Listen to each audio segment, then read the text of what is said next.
ಹ್ಞೂ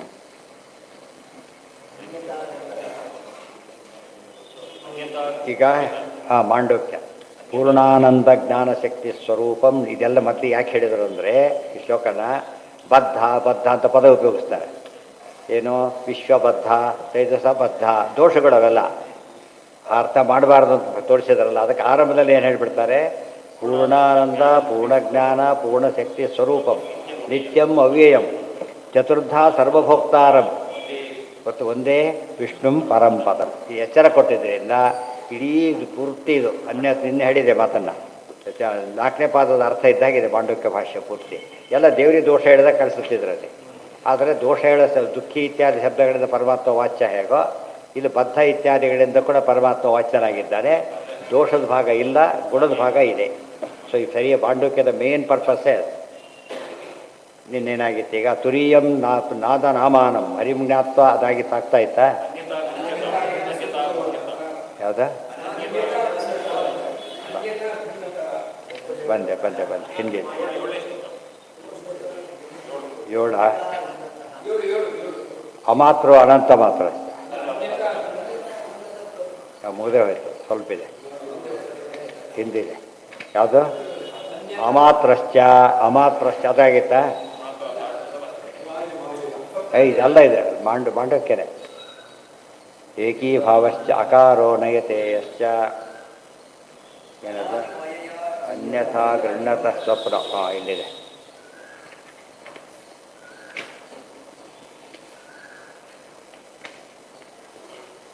ಇನ್ನು ಬಾರೇ ಇದೆ, ಹಿಂದಿದೆ.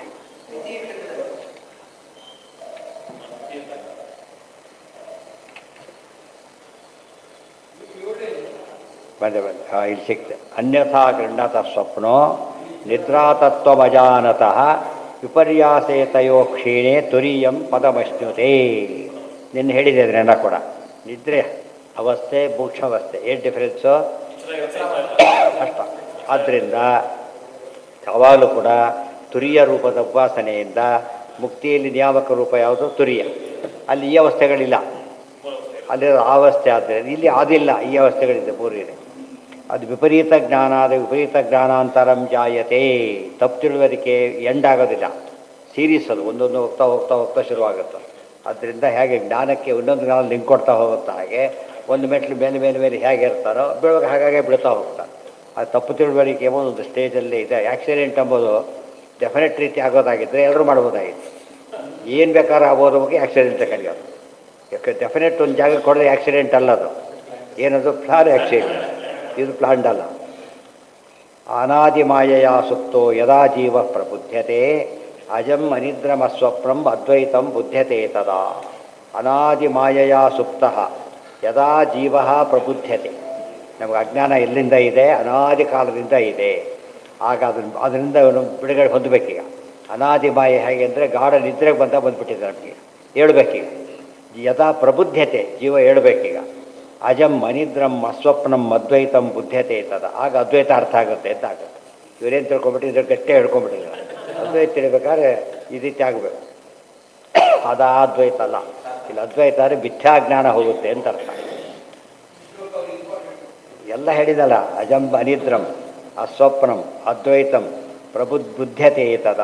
ಆಗ ಪರಮಾತ್ಮನ ಬಗ್ಗೆ ತಪ್ಪು ಕಲ್ಪನೆ ಪೂರ್ತಿ ಹೋಗಿಬಿಟ್ಟು ಬರೀ ತಪ್ಪು ದೇವ್ರ ಬಗ್ಗೆ ಭಾರಿ ತಪ್ಪು ಕಲ್ಪನೆ. ಯಾವುದೋ ಮ್ಯಾಚಲ್ಲಿ ಯಾರು ಸ್ಕೋರ್ ಹೊಡೆದ್ರು, ಎಷ್ಟೆಷ್ಟು ಹೊಡೆದ್ರು ಕರೆಕ್ಟಾಗಿ ತಿಳ್ಕೊಬೇಕು. ಇದು ಹೊಡೆದಾಡಿ ಒಬ್ಬರು ಸಾಯ್ತಾರೆ ಎಷ್ಟೋ ಸಲ. ಇಲ್ಲೇನಿಲ್ಲ, ದೇವ್ರ ಬಗ್ಗೆ ಯಾರಲ್ಲಿ ಬಿಡಿ ಅಂತ. ಅನಾದಿ ಮಾಯೆಯ ವಿಷ್ಣೋರಿಚ್ಛಯ ಸ್ಥಾಪಿತೋ ಇಲ್ಲ. ಅನಾದಿ ಮಾಯಕ್ಕೆ 2 ಅರ್ಥ. ಒಂದು ಪ್ರಸಿದ್ಧ ಅರ್ಥ ಏನದು? ಅನಾದಿ ಕಾಲದ ಅವಿದ್ಯೆ ಅಂತ ಒಂದು ಅರ್ಥ. ಇನ್ನೊಂದು ಅರ್ಥ ಅಂದರೆ ಪರಮಾತ್ಮನ ಇಚ್ಛೆ. ಅನಾದಿ ಮಾಯೆಯ ವಿಷ್ಣೋರಿಚ್ಛಯ ಸ್ಥಾಪಿತೋ ಯದ. ಯಾಕೆ ಅರ್ಥ ಮಾಡ್ಬೇಕದನ್ನ? ಅಲ್ಲ ಅಲ್ಲ ಅಲ್ಲ ಇದನ್ನ ಯಾಕೆ ಅರ್ಥ ಮಾಡಬೇಕು? ಬರೀ ಮಾಯೆ ಅಂತ ಅರ್ಥ ಮಾಡ್ಬೋದಲ್ಲ, ವಿಷ್ಣು ಇಚ್ಛೆ ಅಂತ ಯಾಕೆ ಮಾಡಬೇಕು?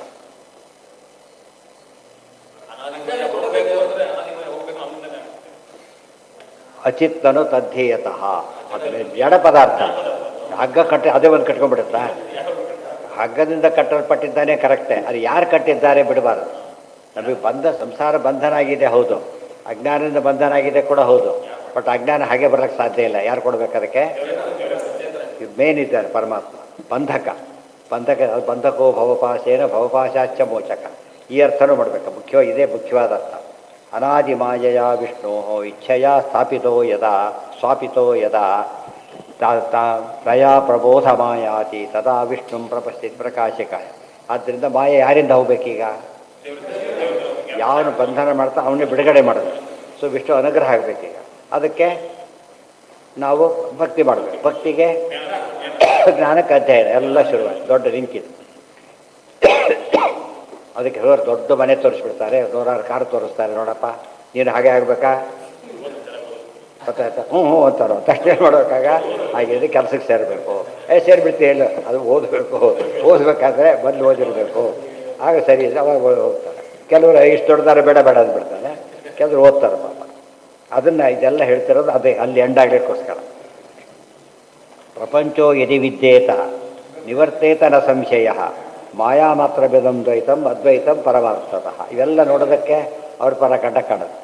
ಯಾವಾಗ ಪ್ರಪಂಚ ವಿದ್ಯೇತೆ ನಿವರ್ತೇತರ ಸಂಶಯ, ಪ್ರಪಂಚ ಇದೆ ಮುಂದೆ ಹೋಗಿಬಿಡುತ್ತೆ. ಯಾವಾಗ ಎಲ್ಲ ಮಾಯಾ ಮಾತ್ರ, ಅವಿದ್ಯೆಯ ವಿಲಾಸ ಇದೆಲ್ಲ ಕೂಡ. ಅದಕ್ಕೆ ದ್ವೈತಂ ಅದ್ವೈತಂ ದ್ವೈತ ಎಲ್ಲ ಏನದು ವ್ಯಾವಹಾರಿಕ, ಅದ್ವೈತ ಎಲ್ಲ ಪರಮಾರ್ಥ. ಎಷ್ಟು ಕ್ಲಿಯರಾಗಿದೆ ನೋಡಿದರೆ. ನಮ್ಮನ್ನಿನ್ನೂ ಬೈತಾರಲ್ಲ ಅಥವಾ ಕೇಳಿದ್ರೆ ಹೇಳಬೇಕು, ಇದಕ್ಕೆ ಅರ್ಥ ಆಗ್ಲಿಕ್ಕೆ ಸಾಧ್ಯನೇ ಇಲ್ಲ. ಯಾಕೆ ನಿಮ್ಮ ಮಾಯೆ ಸತ್ಯ ಅಲ್ಲಿಂದ ಶುರುವಾಗುತ್ತೆ. ನಿಮ್ಮ ಪ್ರಕಾರ ಯಾವುದೂ ಸತ್ಯ ಅಲ್ಲ. ಜೀವನ ಮುಟ್ಟ ದೇವರ ಮುಟ್ಟತ್ತೆ ಅಂತ ಹೇಳಲಿಲ್ಲ, ಜೀವನ ಮುಟ್ಟತ್ತೆ ಅಂತ ಹೇಳಿರೋದು. ಎಲ್ಲ ಚೇಂಜ್ ಆಗಿಬಿಡುತ್ತೆ. ಯಾವುದೋ ವಾಕ್ಯ ತೊಗೊಂಡು ನಮಗೆ ಅಪ್ಲಿಕಬಲ್ ಅಂತ ತಿಳ್ಕೊಂಡ್ರೆ ಆಗೋ ಹಾಗೆ ಅಲ್ಲ. ತದ್ವಾ ಎಲ್ಲ ಇತ್ತು. ತನ್ವಾ ಸ್ವಸ್ವಾಮಿ ಸಂಬಂಧ ಪ್ರಪಂಚೋಶ್ಯ ಶರೀರಿಣ ಪ್ರಪಂಚೋ ಇದು ವಿದ್ಯೇತ ಅಂದರೆ ಆಚಾರ್ಯ ತತ್ವಜ್ಞಾನ ವಿಸ್ತಾರವಾಗಿ ಅರ್ಥ ಬರೀತಾರೆ ವಿಷ್ಣುತ್ವ ವಿನಯದೊಳಗೆ.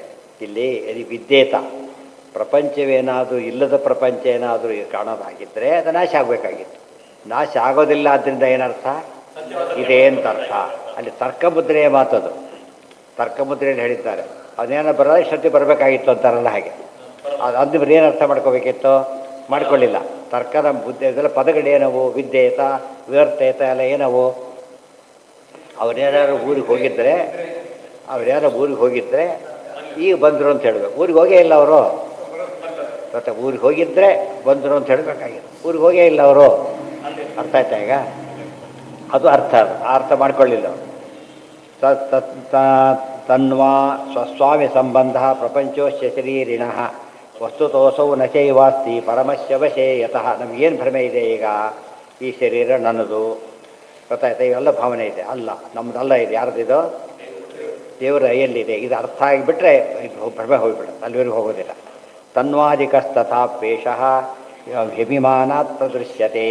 ಅಭಿಮಾನದಿಂದಾಗಿ ಶರೀರ ಮೊದಲಾದವುಗಳೆಲ್ಲ ನಮ್ಮದು ಅಂತಕ್ಕಂಥ ಭ್ರಮೆ ನಮಗಿದೆ. ಯಾವಾಗ ದೇವರು ನೋಡ್ತೇವೆ ಆವಾಗ ಏನಾಗುತ್ತೆ? ಎಲ್ಲ ಹೋಗ್ಬಿಡುತ್ತೆ. ಅತಃ ನ ವಿದ್ಯತೆ ಇತಿ ಅಂಗೀಕಾರೋ ಭವೇದ್ಯತಿ ತಥಾಪಿ ಭಗವಜ್ಜಾನಾತ್ ನಾಸ್ತಿ ವರ್ತೇತ ಸಂಶಯ. ಇದೇನೋ ಹೊಸದಾಗಿ ಬಂದಿದ್ದು ಅಂತಾಗಿದ್ದರೆ ಹೋಗ್ತಿತ್ತು. ಹಾಗಾಗಿಲ್ಲ, ಆದ್ದರಿಂದ ಇದು ಹೋಗೋದಿಲ್ಲ.